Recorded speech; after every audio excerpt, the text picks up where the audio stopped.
cumplamos realmente un ciclo intenso sobre lo que es la muerte y comprenderle a la muerte, ¿sí? Vamos ahora a hacer lo siguiente con esta parte de la cultura, ¿sí? Eh, Ustedes ya escribieron ¿qué les motiva el despertarse cada día? El vivir, en este caso. ¿Por qué yo me levanto? Un compañero dijo, porque yo me quiero encontrar la felicidad, ¿no? O sea, de pronto puede ser muy utópico para otros, decir, no, pues ¿cómo vas a despertarte para encontrar la felicidad? Para otros dicen, bueno, es por mis hijos, para otros es muy insignificante los hijos. Sin embargo, cada uno tiene una motivación y desde ese punto de vista de cada uno, de cada conocimiento, vamos a integrar ese autorrespeto, ¿no? De que si para mí no es importante lo que mi vecino o mi compañero o de pronto hasta mi familiar pueda estar pasando en un proceso de desprendimiento, porque no solo vamos a hablar ahora, como les decía, de la muerte física, ¿no? La tanatología y la psicología de la muerte puede interferir, ¿no? En todos los ritmos de pérdida. Cuando una persona pierde un ser querido, muere, cuando pierdes una relación amorosa, cuando pierdes un trabajo, ¿sí? Cuando pierdes de pronto qué sé yo, algo material que significaba para ti, todo eso puede ser sinónimo de duelo, tal vez no de muerte física, pero sí de muerte emocional. Podemos morirnos emocionalmente cuando nos parten el corazón, el alma, cuando de pronto estamos viviendo una decepción amorosa, ¿verdad? O también estamos hablando de muerte emocional cuando de pronto tengo que desprenderme de algo que yo amaba o quería mucho, o de un trabajo inclusive, ¿no? Y emocionalmente quedo afectado, ¿sí? Y pues tengo que tratar de tener herramientas para retribuir eso.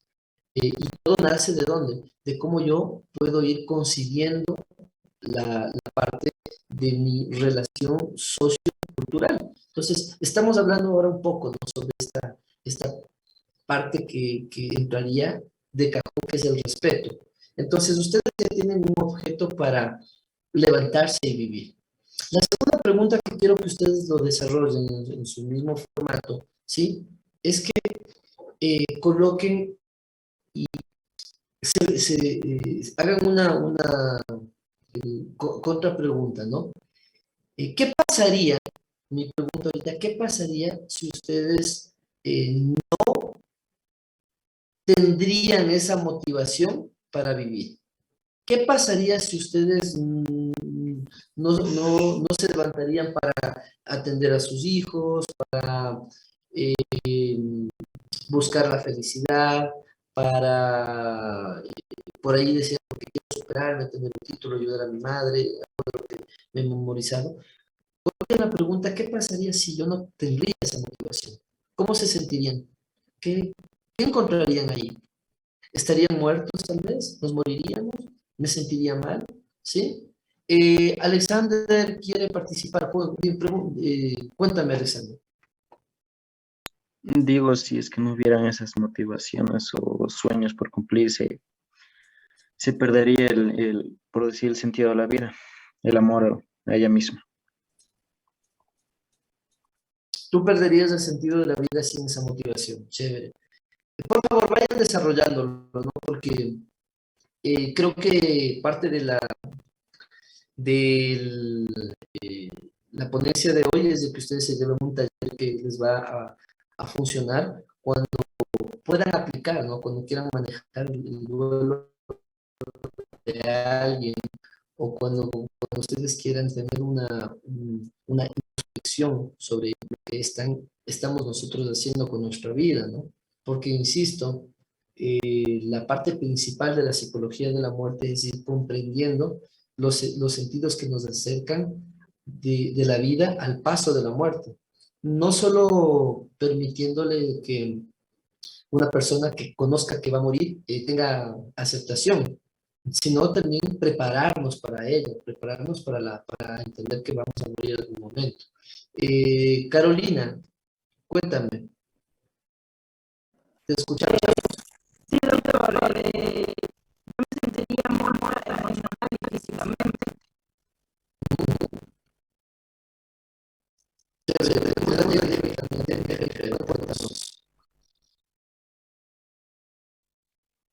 Buenos días a todos. Con respecto a la pregunta, diría que igualmente no hay motivo para seguir o algo así, pero estaba pensando en la primera pregunta y mi objetivo sería ver a mis seres queridos si algún día desaparecieran, que igual no se acabaría todo. Es como, por ejemplo, una mujer que llega a perder a su esposo. Tal vez pueda sumirse en la depresión, pero sin embargo hay un cierto porcentaje de esperanza en que pueda seguir viviendo, así que creo que según el ambiente o según el pensamiento que tenga cada uno, creo que se puede seguir adelante, tal vez porque el ambiente en el que se va desarrollando, en el que se van desarrollando las cosas, es posible de que se pueda encontrar tal vez otro motivo por el cual vivir, posiblemente puede llegar a ser más personal en este caso, siendo que no depende ahora de otra persona. Gracias, Jennifer. Mónica.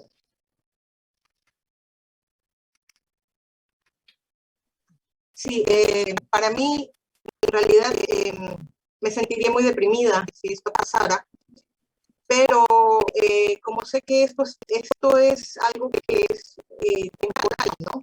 Puede durar pocos días, uno tiene que hacer el esfuerzo, ¿no? Dentro de mi forma de ser, estoy hablando por mí, soy bastante optimista, ¿entiendes? Entonces siempre buscaría una manera de poder yo incentivarme de hacer algo para poder salir de eso, ¿no? Para poder, es normal, nos ha pasado, pero pues lo importante es que esto no quede como que mucho tiempo deprimiendo y haciendo daño a uno mismo, ¿verdad? Sí. Ricardo, por favor, te escuchamos.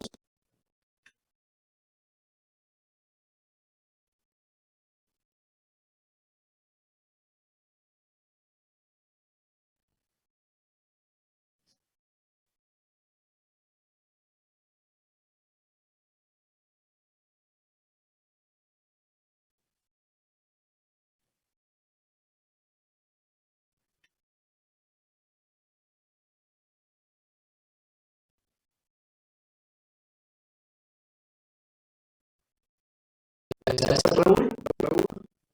Yo creo que si no se tendría una motivación para vivir, pues se tendría un total desinterés por todas las cosas, porque nada lo llenaría, nada, no encontraría satisfacción en hacer cualquier cosa, porque simplemente no tienes motivación. Ok, chévere.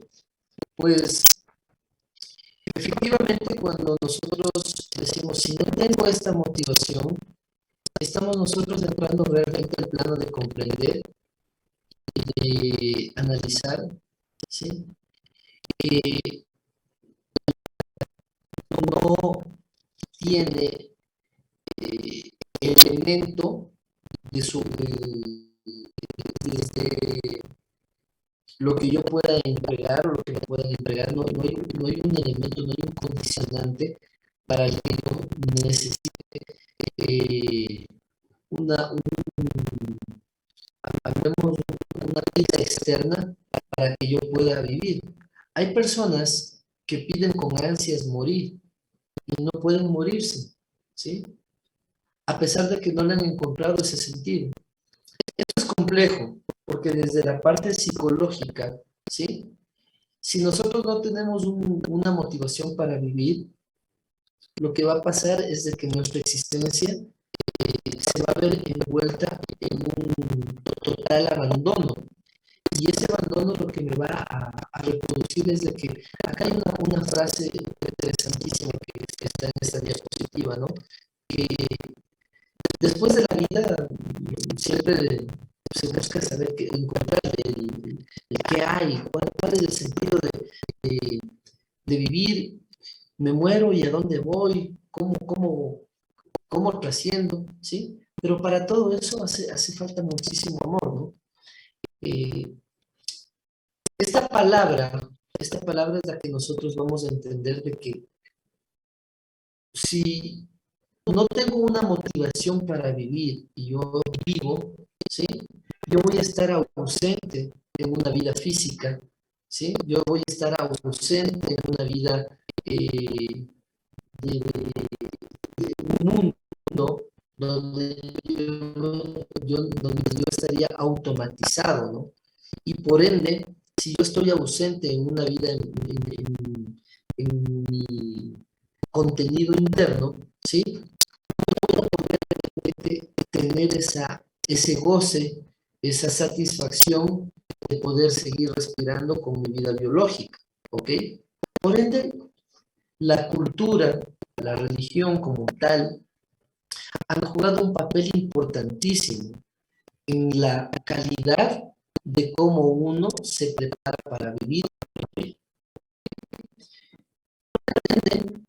Yo voy a entender que si usted se ha puesto a mirar cómo enfrentar a la muerte, ¿sí?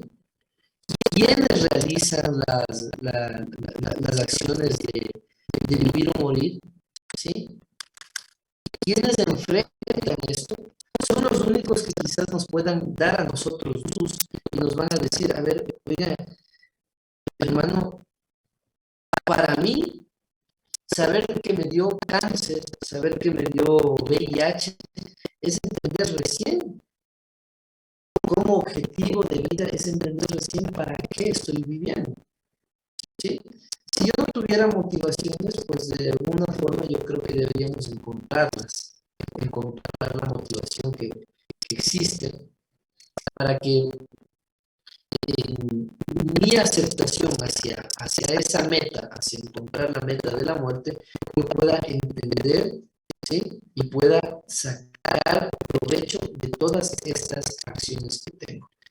Y prácticamente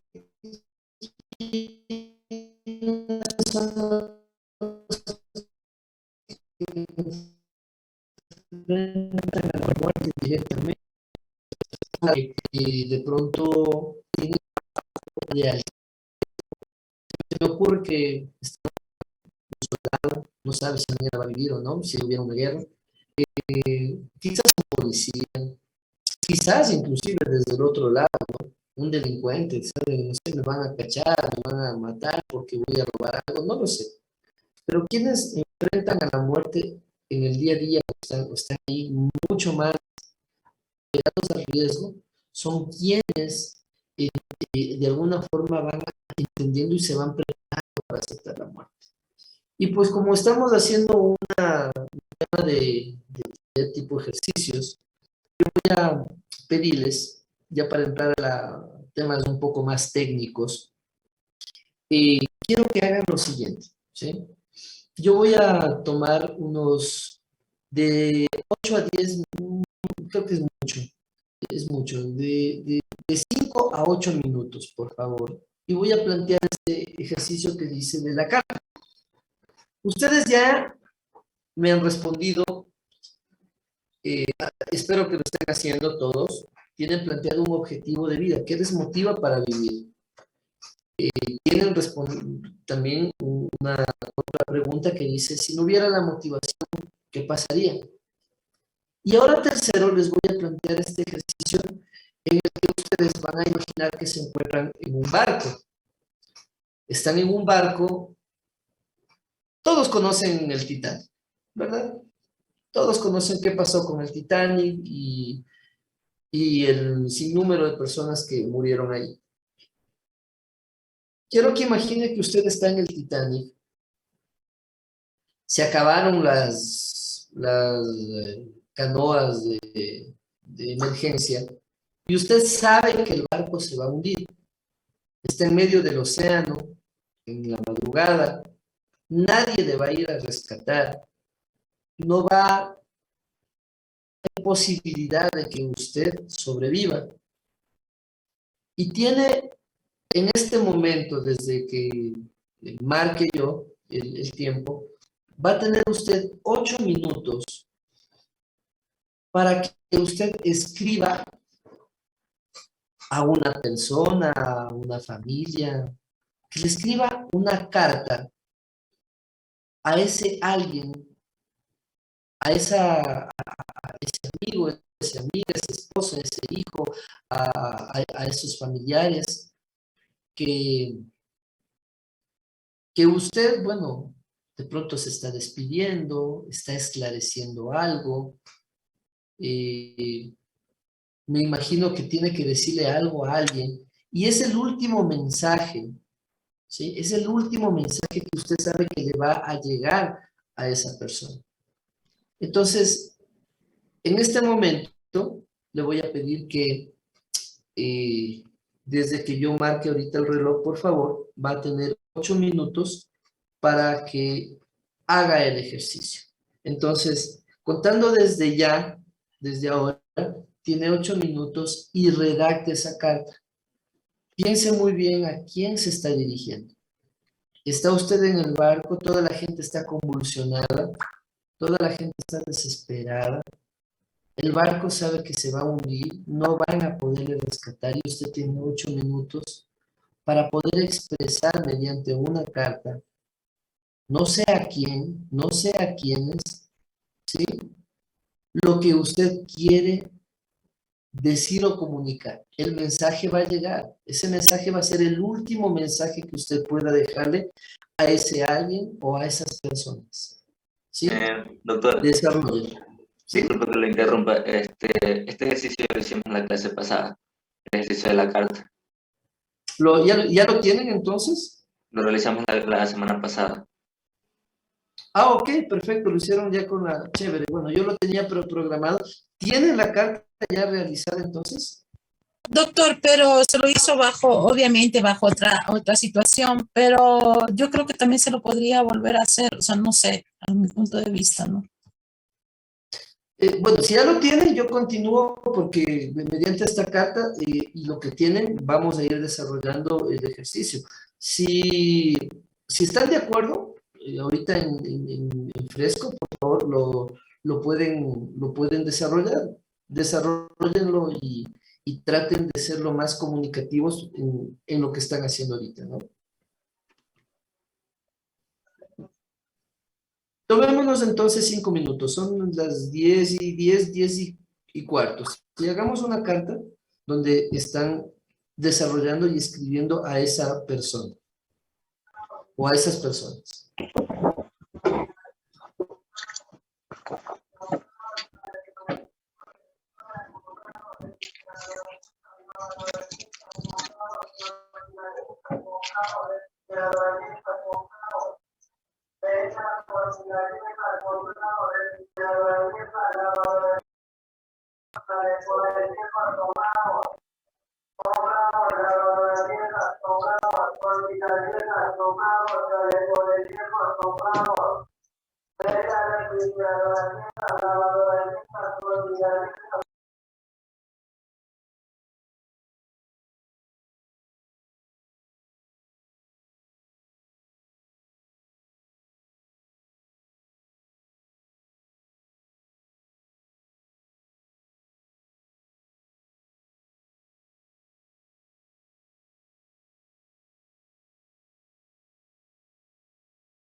Ok, ¿cómo les está yendo, chicos? ¿Ya van terminando?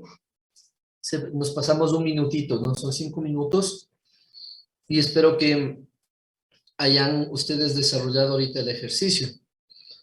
De hecho, yo no les voy a pedir que ustedes me compartan esta carta, porque son cosas ahorita muy íntimas suyas. El ejercicio es ¿por qué? Voy a empezar a hablar ya ahora sí la parte técnica. ¿Cómo funcionan nuestras emociones en nuestra psique? Nuestro elemento principal. Primero vamos a hablar qué es una emoción. La emoción, voy a dibujarla acá en una forma, no soy muy bueno dibujando, pero esperemos se entienda. ¿Sí? ¿Sí entendemos qué es esto? ¿Alguien me lo dice? Una flor. Perfecto. La emoción es algo externo. Ustedes cuando empezaron a escribir esta carta, ustedes tuvieron un contacto directo con 3 elementos principales. Póngase zapatos, mi amor. Ah, perdón, ya gracias, ya me pongo. No, mentira, por ahí alguien está abierto el micrófono, ya me puse los zapatos, pero bueno. Vamos a entender que la emoción es algo externo. Lo voy a representar como una flor, porque mi parte fisiológica, acá voy a tratar de dibujar. Oye, pues Mangola, está muy complicado. Bueno, más o menos sí podemos observar que esto es un perfil de un rostro. Bueno, un peinado medio alborotado, pero bueno, ¿sí? La emoción está siempre en la parte externa. Yo tengo los sentidos. Mis 5 sentidos son olfato, gusto, audición, vista, ¿verdad? Y todo lo que ingrese por medio de mis sentidos, que está afuera, ¿sí? Todo lo que ingresa por medio de mis sentidos, este individuo que vamos a llamar José, ¿ok? Va a procesar en su conocimiento. Voy a tratar de acá también representar a nuestro órgano principal. Vamos a mencionar que es algo parecido, ¿no?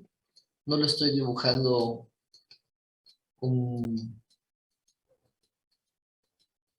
mucho detalle, pero vamos a decir que este es el cerebro, ¿ok? La emoción externamente ingresa por medio de nuestros sentidos y en el cerebro que extraído de aquí de José, va a dar información.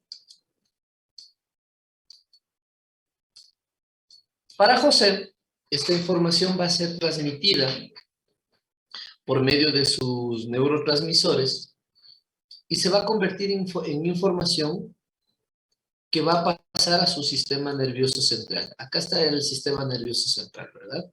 Es decir, está compuesto ¿por qué? Por cerebro y médula espinal. Sistema nervioso periférico, como para reconocer un poco la parte ya de técnica, vamos a decir que son todas las partes donde yo puedo tener sensaciones, ¿no? Todo el cuerpo, la piel, etc. ¿Ok? Esta flor, para José, en su momento le puede recordar amor, pero en otro momento de su vida, cuando José perdió, no solo un humano, ya lo dije, es claro, ¿no? Sino perdió a su mascota. Y recuerda que dejó una flor en el lugar donde enterró a su mascota, que también es una pérdida muy, muy grave. La va a relacionar su cerebro con esa etapa. Y esta información que se convierte en sensaciones para José en su cuerpo, va a causar, ¿sí? Una acción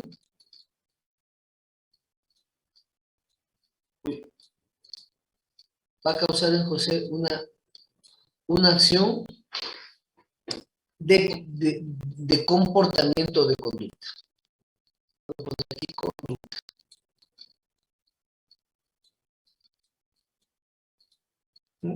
No puedo escribir. Una acción de conducta. Entonces, vamos a entender cómo nosotros emocionalmente podemos ir fijando desde lo exterior hasta lo fisiológico y nuestra conducta emocional, ¿sí? Un hecho que antecede o que está fuera de. Cuando tenemos un aspecto que nos marca, sea de extrema tristeza o sea de extrema felicidad, en la psicología se llama trauma. Cuando nosotros tenemos un trauma, lo que va a suceder es de que la información que llega a nuestro cerebro, es decir, acá, al cerebro de José, ¿sí? Va a causarnos una reacción fisiológica. Es por eso que cuando hablamos de la muerte, vamos a entender que nuestro conocimiento nos va a generar informaciones un tanto negativas. Y pues claro, como en todo lo que estamos hablando posteriormente como una fuerza de conducta, si nosotros no tenemos el conocimiento necesario, pues hay cosas que para nuestra comprensión nos va a causar una acción de condicionamiento de conducta negativo. Y voy a rechazar. Es por esto que cuando hablamos de generar una etapa de duelo y poder aceptar de que estamos perdiendo a un ser querido, perdemos un trabajo, una relación afectiva, ¿sí? Nuestras conductas van a ser relacionadas con esa información que generó esa emoción. Entonces, claro, yo quiero que esté vivo. La mascota de Juan, quisiera que esté viva. Yo quiero que esté viva mi mascota, me abandonó, se fue. Tengo que entender de que él está pasando una etapa de sufrimiento. Él tiene un sufrimiento en su psiquis, porque el perder a una persona, el perder a un ser querido, no se va a denotar con una acción, perdón, con una denominación física, sino va a ser con una acción externa, es decir, con una emoción que va a generar en Juan una conducta. Y esta conducta es lo que va de los síntomas, ¿sí? Ojalá estén entendiendo la letra, ¿ok? Entonces, ¿qué conocemos nosotros como síntomas? Los síntomas son en este caso, los parámetros, los indicadores que una persona está sufriendo. ¿Cuáles son los síntomas de una persona que está con mucha tristeza o está sufriendo? ¿Sí?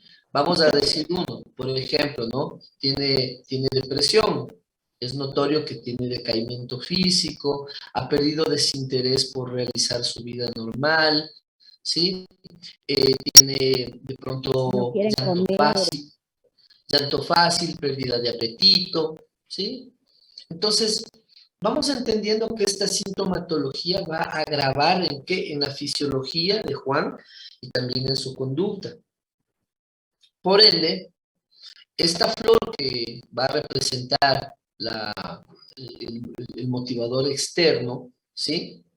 Causa emociones dentro del cerebro del conocimiento de Juan, recae en conductas, ¿sí? Y estas conductas van a sacar sintomatologías. Es por ende que cuando nosotros estamos en una etapa de duelo, nuestras conductas cambian y nuestro cuerpo tiene sintomatologías correlacionadas con esa pérdida. Entonces decimos, ¿por qué no me da ganas de comer? Claro, es que recién se murió tu mascota, o recién terminaste una relación, o recién murió tu mamá, ¿verdad? O recién te mandaron del trabajo. ¿Por qué tengo mucho sueño? ¿Por qué tengo demasiada hambre? Empezamos a tener cambios, ¿sí? En nuestros hábitos fisiológicos. Es decir, estamos teniendo cambios en nuestras conductas. Y esto es progresivo y también puede ser inmediato. Cuando estamos en la etapa del trauma, es decir, del impacto principal, a algunos de nosotros, yo creo que la gran mayoría hemos perdido algún ser querido. Los que no, qué bueno, pero creo que las personas hemos siempre perdido un ser querido, ha partido, ha muerto, y de la manera inmediata es que entramos en un shock, ¿verdad? ¡Pah! Entramos en un shock, identificamos el shock emocional, entonces decimos, no, pero si ayer estaba vivo. Empezamos la etapa que se llama de negación, ¿no? Nos negamos a aceptar de que esa persona murió y queremos encontrarle, pero ¿por qué? Y si no hubiese hecho caso, y si no hubiese salido en la moto y no se hubiese chocado, yo le dije que no salga. Empezamos a tratar de negar esas acciones y nosotros, los que estamos fuera de, entendemos que vamos a tener un cambio repentino en nuestra línea emocional, en nuestra psiquis, que está totalmente equilibrada cuando todo está yendo correctamente. ¡Pam! Vino el choque, ¿sí? Salió mi hijo, mi hija, mi novia o un ser querido, se chocó en la moto, falleció. Decimos, pero yo le decía algo de la moto, ¿verdad? Entonces, inmediatamente empieza mi psiquis a alterarse. De igual forma, esto genera un retorno a mi parte biológica como síntomas, ¿no? Y de manera inmediata o exploto en rabia y tengo una conducta agresiva, fuerte, o de pronto una conducta mucho más sumisa, más triste y empiezo a llorar, ¿sí? Todos estos síntomas que pueden verse reflejados en una etapa de pérdida, ¿sí? Van a afectar en nuestro diario condición, en nuestro diario comportamiento de vida. Y por ende, a esto nosotros vamos a llamar alteraciones emocionales. Cuando tenemos una etapa de pérdida y cuando estamos enfrentando, ¿por qué el ejercicio que yo les pedí que hagan ahora? Cuando estamos enfrentando algo muy delicado como es despedirme de alguien, yo cambio mi emoción. No sé si les pasó y vamos a analizar un poco desde la parte ya técnica. ¿Sí? No sé qué les pasó, si lo hicieron con total predisposición y demás. Quizás hay personas inclusive que se van quebrando, ¿no? Dice, pero ¿por qué hago? Si yo estoy con vida, yo no quiero escribirle a nadie, porque yo no quiero despedirme de nadie. Yo amo la vida, ¿no? Suele pasarnos. Pero si lo hacemos a conciencia, sabemos que tarde o temprano esas palabras o esa carta que ustedes la hacen o lo hicieron como un ejercicio muy breve, quizás en, en seminarios que pueden demorar 2 o 3 días, esta carta debe ser muy bien estructurada porque inclusive les comento que ha habido personas, yo en lo personal he realizado mi carta y a veces creo que la actualizo porque mi vida va cambiando y desde el momento, ¿no? que yo también he comprendido que uno nace para morir, pues yo digo, no, yo debo tener por lo menos un testamento, ¿no? Y una carta para que las personas que son importantes en mi vida sepan que si yo morir repentinamente, puedan entender lo que yo he sentido por ellos o lo que ha significado para mí el compartir con dichas personas, ¿verdad? Es decir, irnos preparando emocionalmente para poder aceptar que vamos a morir y que si tenemos una muerte repentina, podamos prepararnos y preparar a otras personas de que no es malo entender como ahora en el Ecuador hay ya una aceptación cultural mucho más abierta de que, bueno, yo me estoy comprando mi nichito, ya tengo adelantado un X cantidad de plata en el Monte Santo, Monte Olivo, ya tengo mi nicho, yo ya tengo reservado mi caja, porque como saben decir, hasta para morirse se necesita dinero, ¿verdad? Entonces, lo último que pensamos nosotros es en eso, en tener una cultura de entender de que si a sí mismo nos preocupamos por tener la casa, el carro, el reconocimiento, los títulos y demás cosas que ustedes ya tienen como objetivo de vida, también debo prepararme para poder morir dignamente. Es decir, independientemente que tengamos un accidente o cumplamos con la meta, que la meta es morir de viejos, ¿sí? Prepararme para morir.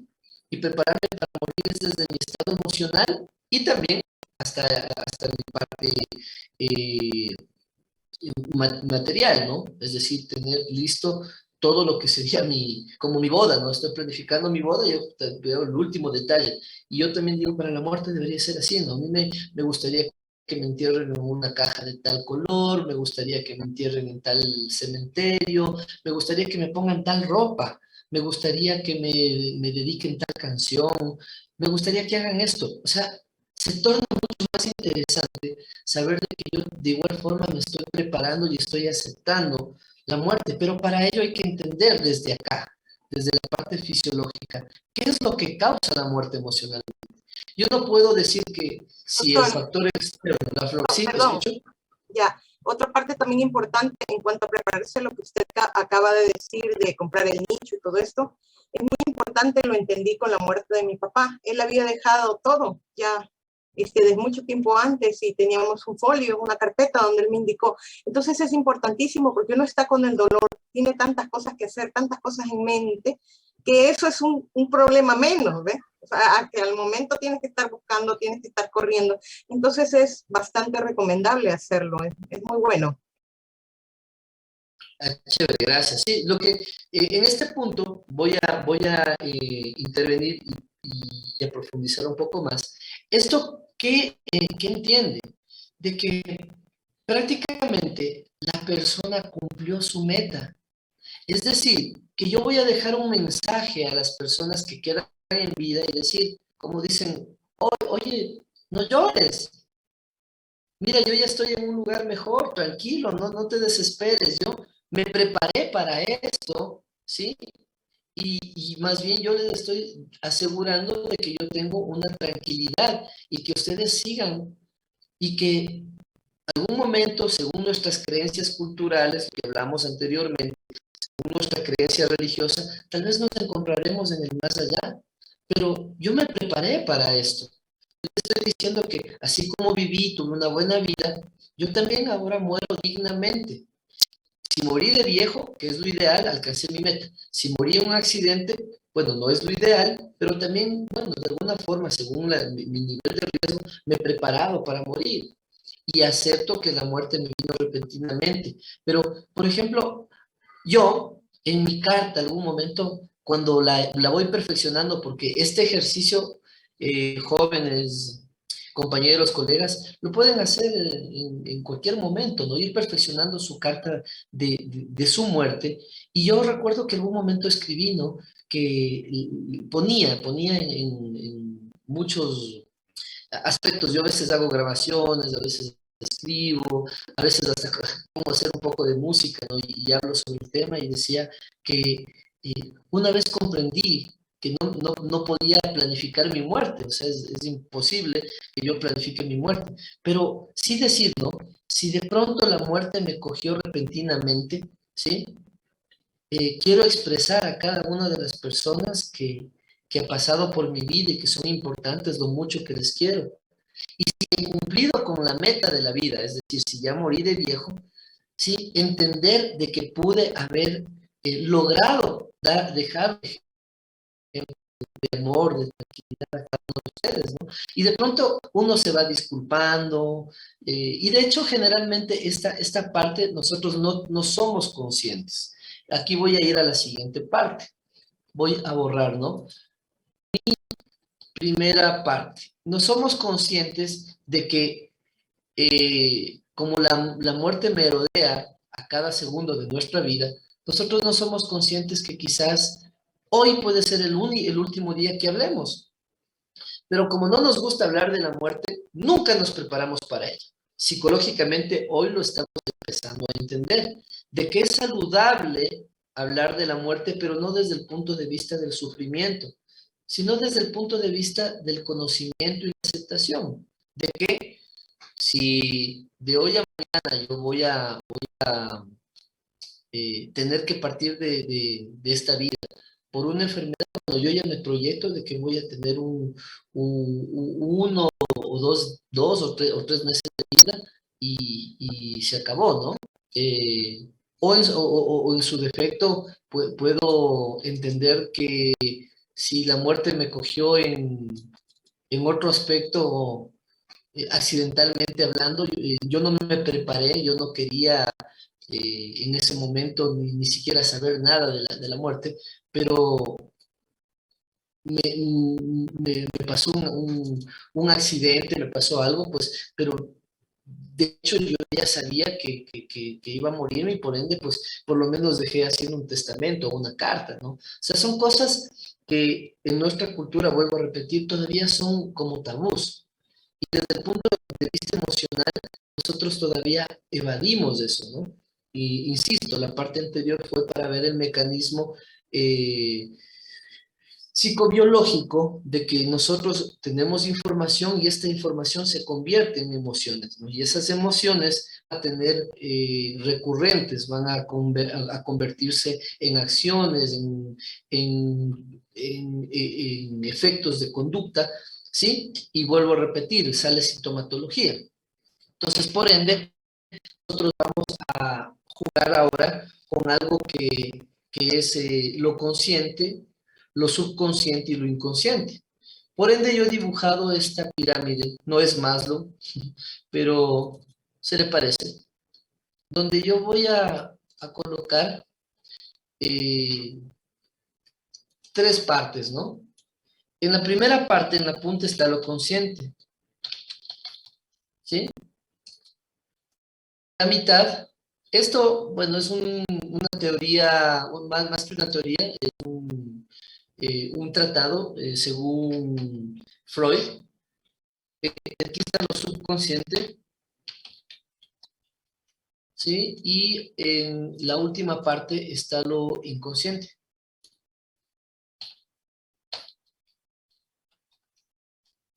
¿Ok? Entonces, plenamente, lo que dice las palabras está sumamente claro, ¿no? Freud menciona que dentro de la primera parte humana, lo consciente es lo que tiene dominio el ser humano, ¿no? Es decir, yo soy consciente que puedo...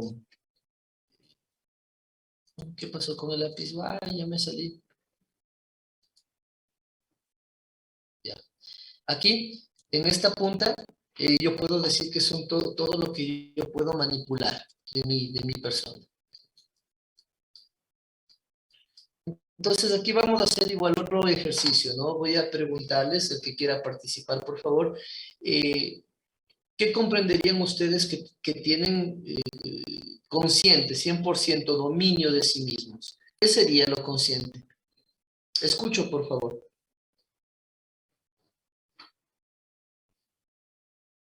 La capacidad de hablar, Lo que hablamos. ¿Qué más tendríamos en conciencia? 100% Lo que consciente. deseamos, ¿Perdón? lo que deseamos. Bueno, los deseos ya vienen un poco más del subconsciente, no es algo fantasioso, es algo consciente, algo concreto. ¿Qué tendríamos conscientes? Tomar decisiones, sí, también está dentro de lo consciente. Puedo manipular para Nuestras tomar... acciones, ¿Perdón? nuestras acciones. Acciones. Ok. Bueno, para que quede El claro, carácter, el carácter, el ¿no? carácter. Bueno, estamos hablando ahora de una construcción, eso va más hacia la personalidad, ¿no? Y la parte de la personalidad se tiene otros factores, tiene el temperamento, bueno, no vamos a hablar de eso. Vamos a concentrarnos en que Nuestros argumentos. argumentar. Listo. Lo consciente es el conocimiento que nosotros tenemos, ¿sí? El conocimiento que tenemos y que podemos usarlo a favor o en contra de algo. Nosotros sabemos, fisiológicamente hablando, que yo puedo levantar la mano derecha a mi voluntad, yo cojo, levanto mi mano derecha, porque yo lo decido. Mi mano izquierda, yo lo decido. Pero hay otras cosas que, por ejemplo, son inconscientes, como movimientos movimientos motrices no identificados, ¿no? Son los tips que tenemos, de pronto hacemos esto. Bueno, ahorita lo estoy haciendo conscientemente, ¿no? Lo estoy tomando un ejemplo desde la parte fisiológica para que podamos identificar qué es consciente y qué es inconsciente. Entonces, emocionalmente, lo consciente es todo lo que yo puedo manejar y que yo conozco que está dentro de mí. Es decir, yo sé hasta qué punto puedo llegar porque yo lo llamo, lo puedo manejar porque lo conozco. Es algo que yo conozco plenamente y tengo conciencia sobre ello. Es decir, conocimientos previos, sé los efectos que me puede causar. Es decir, yo soy consciente de que si golpeo una pared me va a doler. Si yo cojo y golpeo con el puño una pared me va a doler, por eso no la golpeo. O que si yo pongo mi dedo sobre una vela encendida por eso no lo hago. Entonces, lo consciente es mi aprendizaje, lo que yo tengo acá dentro de mi cerebro y lo puedo usar, dentro de mi conocimiento lo puedo usar o manipular, ¿sí? Está mal dicha la palabra manipular, sino de usar en pro o en contra de mí mismo o de algo o de alguien, ¿sí? Es decir, aquí se generan todos los recuerdos, ¿no? Todas las emociones que yo las tengo en el aquí y en el ahora, ¿no? Lo subconsciente, vamos acá a la segunda parte, ¿sí? Lo subconsciente, vamos a ver qué sería la parte como un sonámbulo. Es el ejemplo que suelo poner, ¿no? El sonambulismo es una persona que está entre dormido y despierto.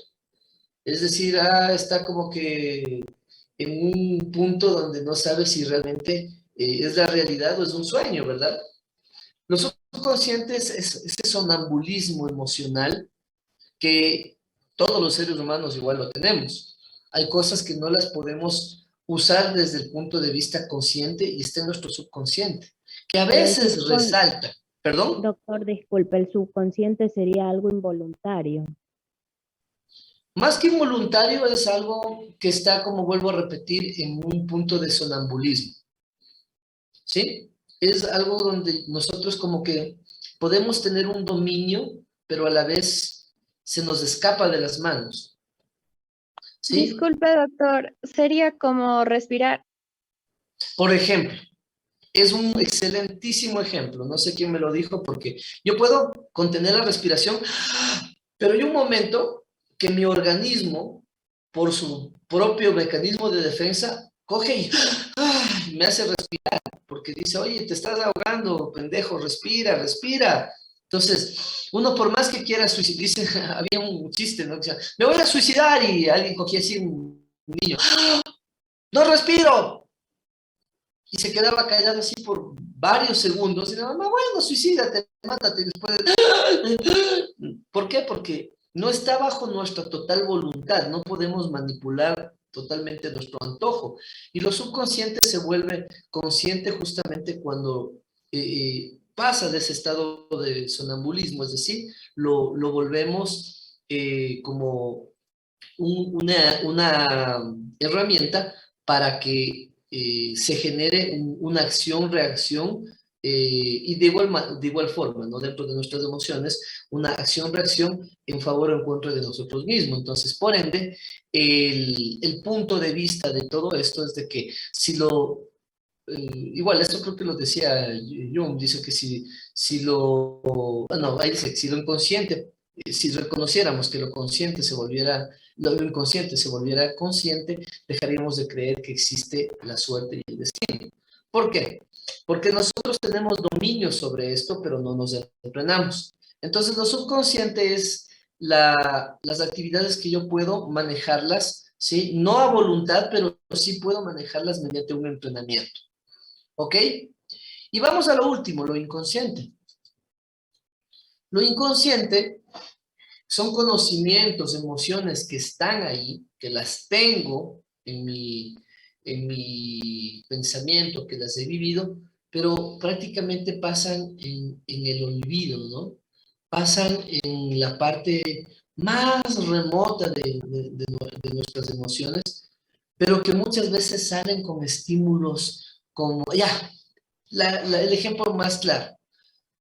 Una chica que realmente es sumamente impecable, es una persona que tiene un comportamiento pero sumamente respetuoso, muy amable y demás, ¿sí?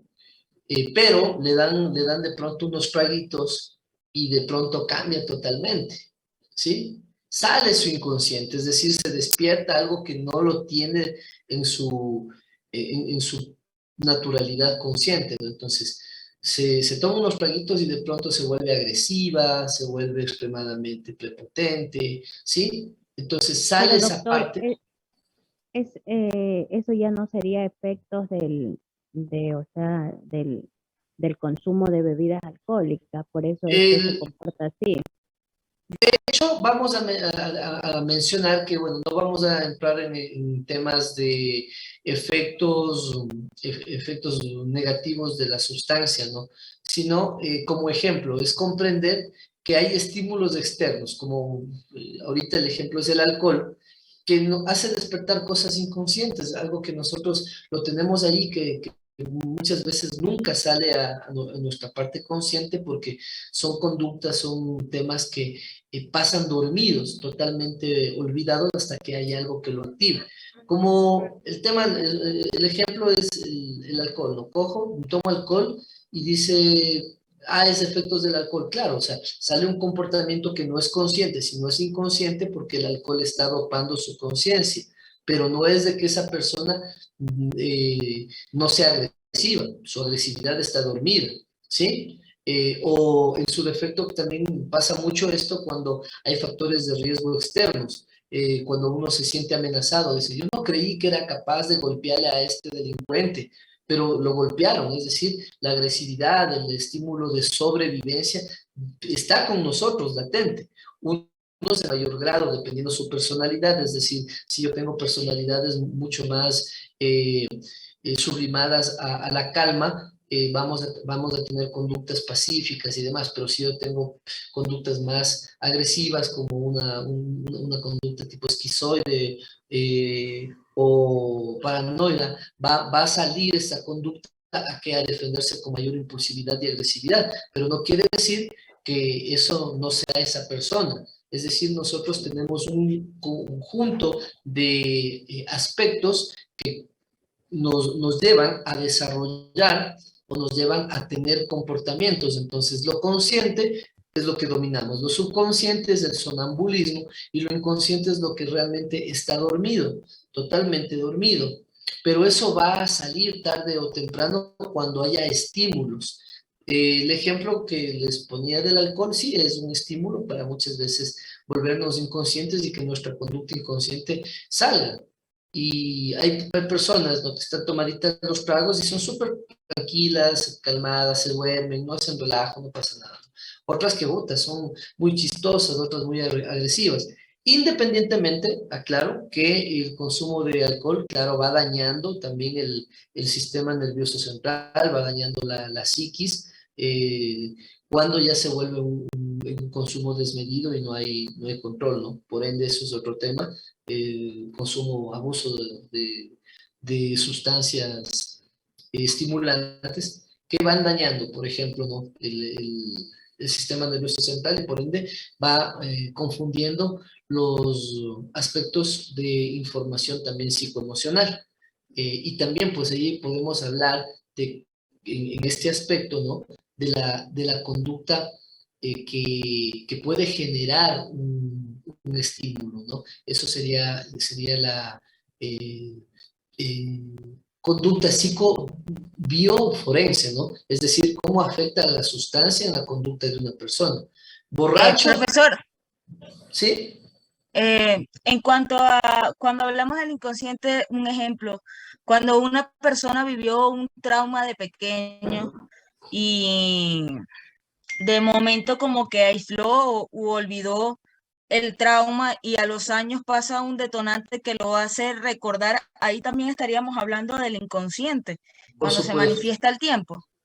por supuesto, totalmente, el ejemplo es clarísimo, ¿sí? Totalmente. Entonces aquí el punto principal es entender de que los seres humanos vamos a actuar según ese componente de información ante el afrontamiento de la muerte.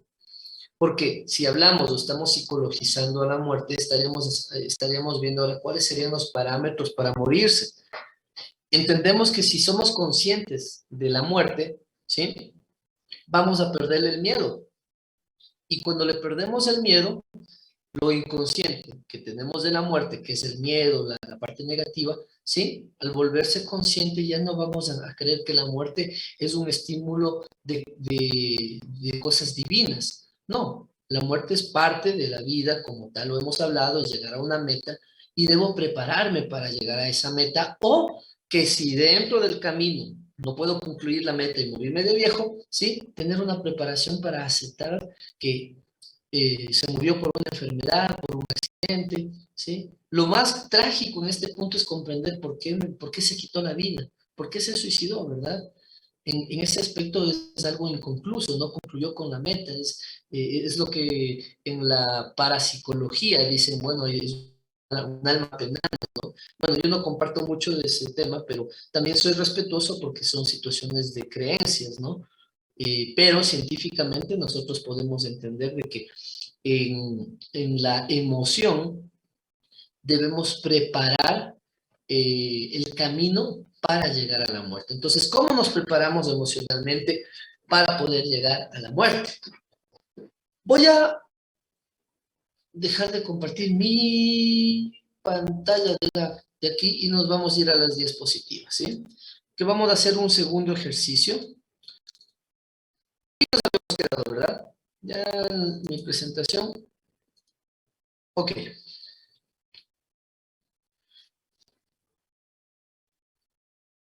Vamos a hacer lo siguiente, ¿no? De prepararme para la muerte. ¿Quién vive la muerte de otra persona? ¿Quién puede vivir la muerte de otra persona? Pensemos, ¿cómo sería poder vivir la muerte de otra persona? Qué difícil. La única forma, señores y señoritas, es entendiendo que yo debo prepararme para morir. No hay otra forma.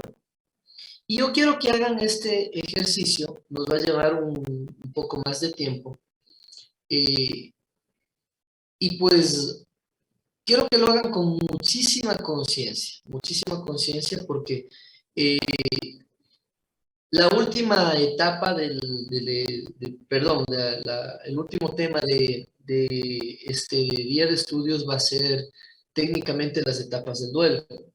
Pero para poder prepararme para la muerte es tratar de vivir la muerte de otra persona. Yo no puedo simular que yo me muero, pero sí puedo entender cómo existen estos patrones emocionales si yo me estaría despidiendo. Recordemos que cuando nosotros tenemos ciertas peleas y por ende, ¿no?, por tratar de buscar una aceptación, nosotros decimos, bueno, ojalá me muera.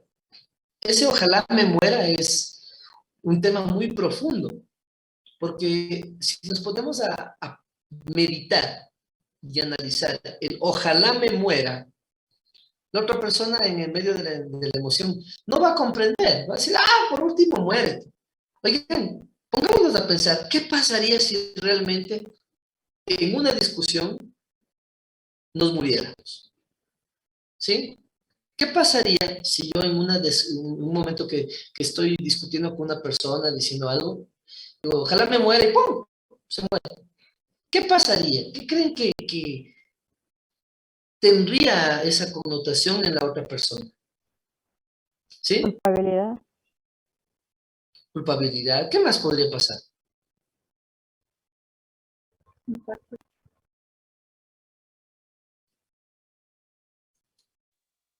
Arrepentimiento. Miedo. Impotencia. Impotencia. Sí, chévere. Chicos, para hacer el ejercicio... Uy, me pasé, perdón, ya. Para hacer el siguiente ejercicio yo les voy a dar un tiempo un poquito más largo porque como eso es solo una clase la que tenemos. La clase es hasta la 1, ¿verdad? Sí, doctor. Sí. Perfecto. Sí, Ya doctor, casi, hasta la casi- 1. la una, casi son las 11, 12, tenemos 2 horas, ¿sí? Para poder hacer ya la intervención final del curso, necesitamos información. Ustedes ya han visto ahora desde el aspecto cultural algo, desde el aspecto psicológico, la psicología, cómo funciona la muerte, ¿verdad? La muerte emocional, cómo se genera la muerte emocional a raíz del trauma, a raíz de la sintomatología. Y hoy yo quiero que ustedes se pregunten, ¿sí? ¿Quién vive la muerte de otra persona realmente va a entender, ¿sí? En el contexto, cómo yo puedo prepararme y dejar el miedo. Y este ejercicio se llama del epitafio. Ustedes deben haber, mejor dicho, ¿quién no conoce el término epitafio?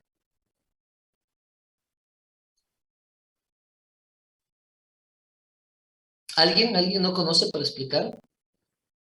¿Podría explicarlo, por favor? Chévere, a ver, el epitafio es la lápida, ¿no? La lápida. Es lo que, una vez que la persona muere y ya le entierran, hacen una linda lápida y en la lápida hay leyendas.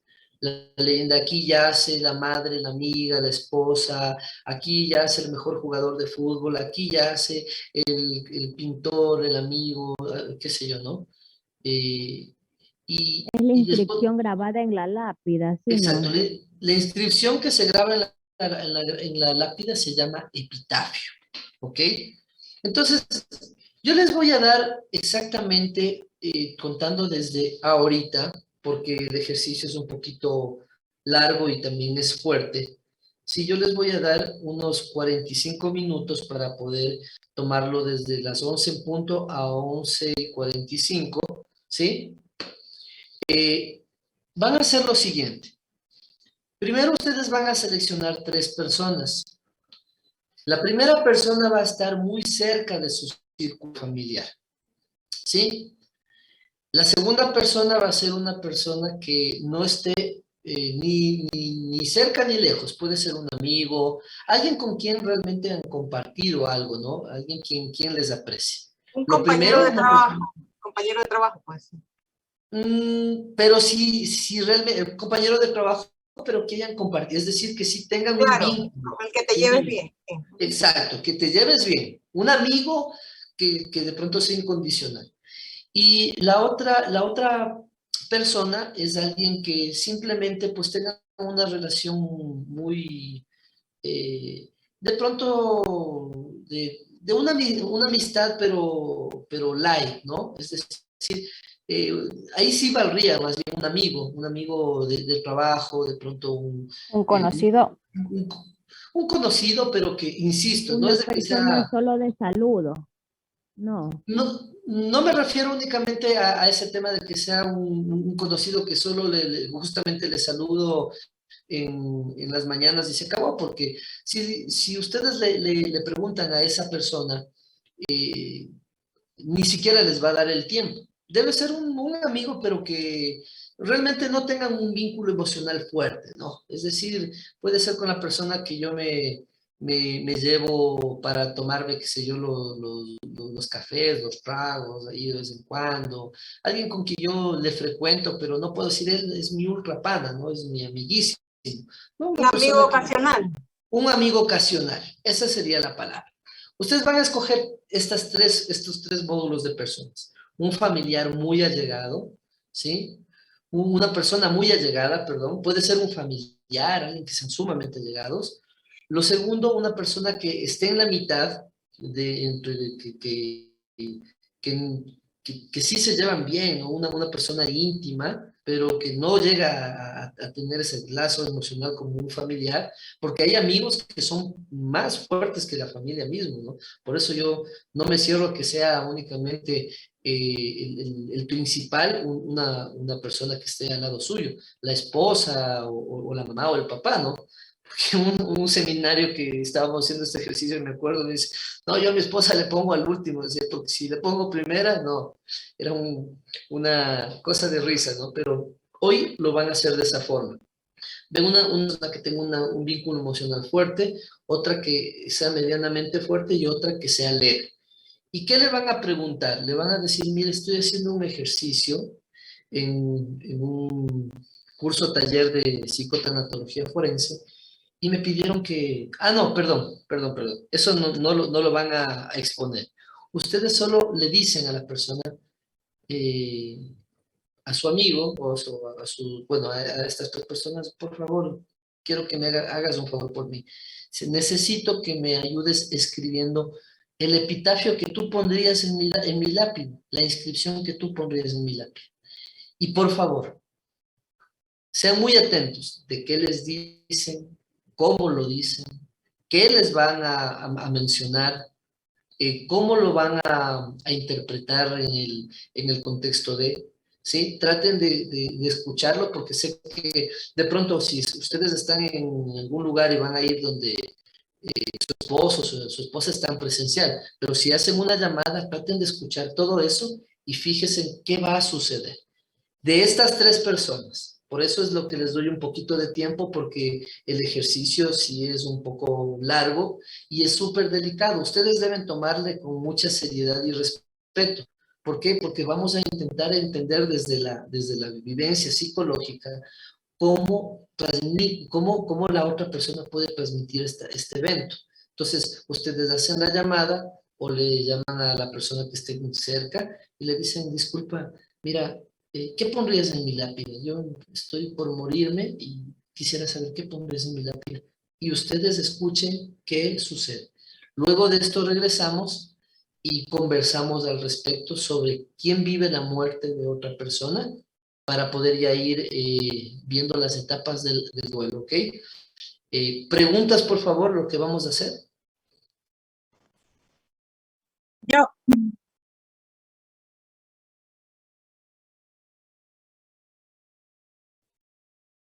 Ustedes vayan viendo qué va a suceder. Yo no quiero adelantarme a lo que pueda suceder porque cada persona tiene un círculo distinto y cada persona va a elegir cuál es la persona afectiva que tiene un lazo fuerte, con quién no tiene un lazo muy fuerte y con quién tiene algo muy superficial. Y quiero que vean, de pronto, luego vamos a ver similitudes, diferencias en todo el ejercicio, porque, insisto, psicológicamente, prepararnos para esto es tratar de vivir la muerte de otra persona. Entonces, cuando yo hablo de la muerte, yo hablo de mi muerte y digo, oye, estoy comprándome el nicho, ¿sí?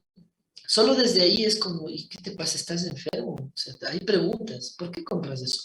Ejercitémonos, no quiero adelantarme porque quiero que ustedes lo vivan para poder entender desde el punto de vista psicoemocional, porque como sé que la sala aquí no hay de pronto 100% psicólogos, creo que puede haber alguno, no lo sé, ¿sí? No vamos a entender técnicamente el contexto de lo que es lo consciente, lo subconsciente, lo inconsciente, cómo transmitimos estas emociones a nuestra conducta, cómo se manifiesta esto con sintomatologías si no lo experimentamos, ¿no es cierto? Entonces, principalmente este ejercicio es porque nos va a ayudar a comprender, nos va a ayudar a entender cómo debemos prepararnos para la muerte, porque casi nadie lo habla. Mucho ojo, y lo hemos visto que desde el punto cultural y religioso hemos tenido muchos tabúes y deberíamos empezar a entender de que hablar de la muerte es como hablar de la vida.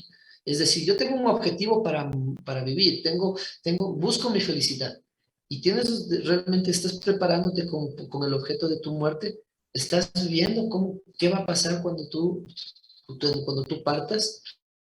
¿Para qué? Para poder nosotros inclusive en algún momento transmitir esto a las personas con quienes nosotros vamos a trabajar en un futuro inmediato. Nosotros tenemos que ser entes que hacerles entender de que el ciclo de la vida es eso, no es la meta, concluir con una muerte digna. No me adelanto con estas conclusiones porque quiero que lo experimenten. Insisto, el ejercicio es, si alguien vive con su familia, elige a alguien de su familia y demás, lo puede hacer presencial. O si no, llámele a una persona, ¿no? Allegada y le dice, hermano, ¿sabes qué? Quiero que me ayudes. ¿Qué pondrías en mi lápida? ¿Cuál sería el epitafio que tú pondrías en mi lápida en este momento? Y vean las reacciones. No les pido que ahorita hagan un informe ni demás, ¿no? Porque lo que quiero es que tengan la experiencia y a lo que regresemos vamos a conversar el efecto, ¿sí? El efecto de todo lo que conlleva el vivir o entender, ¿no? Estando vivo, entender a la muerte, ¿sí? Ahí está más claro. ¿Tienen alguna otra pregunta?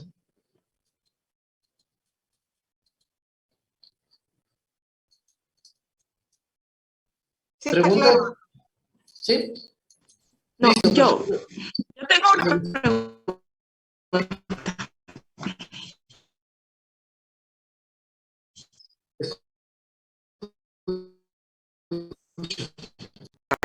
O sea, tengo amigos de hola, chao, pero esa sería la tercera persona, pero en la dos, Entonces, si tienes familiares, tú debes tener un familiar con el que tengas una relación mi súper hermano. cercana, ¿ya? Y con otro tal vez que no sea muy cercana. Ahí están tus dos medios, ¿no? Son dos familiares, Ok, pero con el uno es muy íntimo, con el otro no es tan íntimo, pero también es tu familiar. Pero por separado, ¿no? Para que mires las ok, reacciones, de lo que te dicen y demás.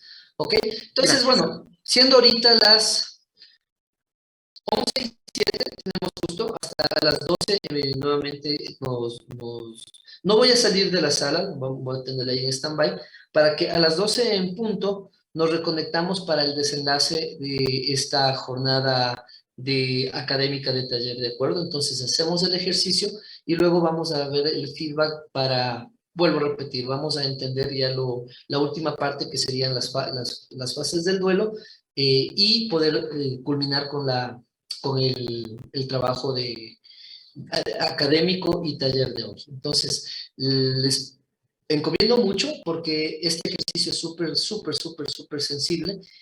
Aprovechen mucho lo que van a escuchar y a decir, tómense en su tiempo. No le hagan la llamada solo por, mira esto y ya se acabó. Miren las reacciones, traten de entender lo que va a suceder y luego conversamos, ¿sí? Cualquier novedad, igual yo estoy aquí pendiente, pues me pueden escribir o lo que sea, estoy pendiente, ¿sí? Manos a la obra, chicos. Desde ahora corre el tiempo.